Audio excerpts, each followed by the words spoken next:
На стадионе «Динамо» чемпион страны.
Но в итоге, Лаврик, вернее, в итоге мяч не залетел. Лопоухов мяч выносит. Дальше навес, сброс Зубович и забивает все-таки Неман.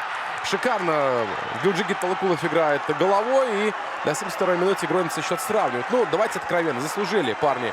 Ковалевич этот мяч. Евдокимов подавал, Лопоухов сыграл.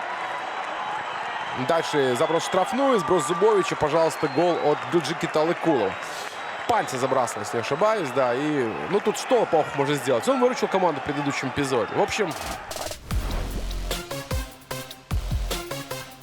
Но в итоге, Лаврик, вернее, в итоге мяч не залетел.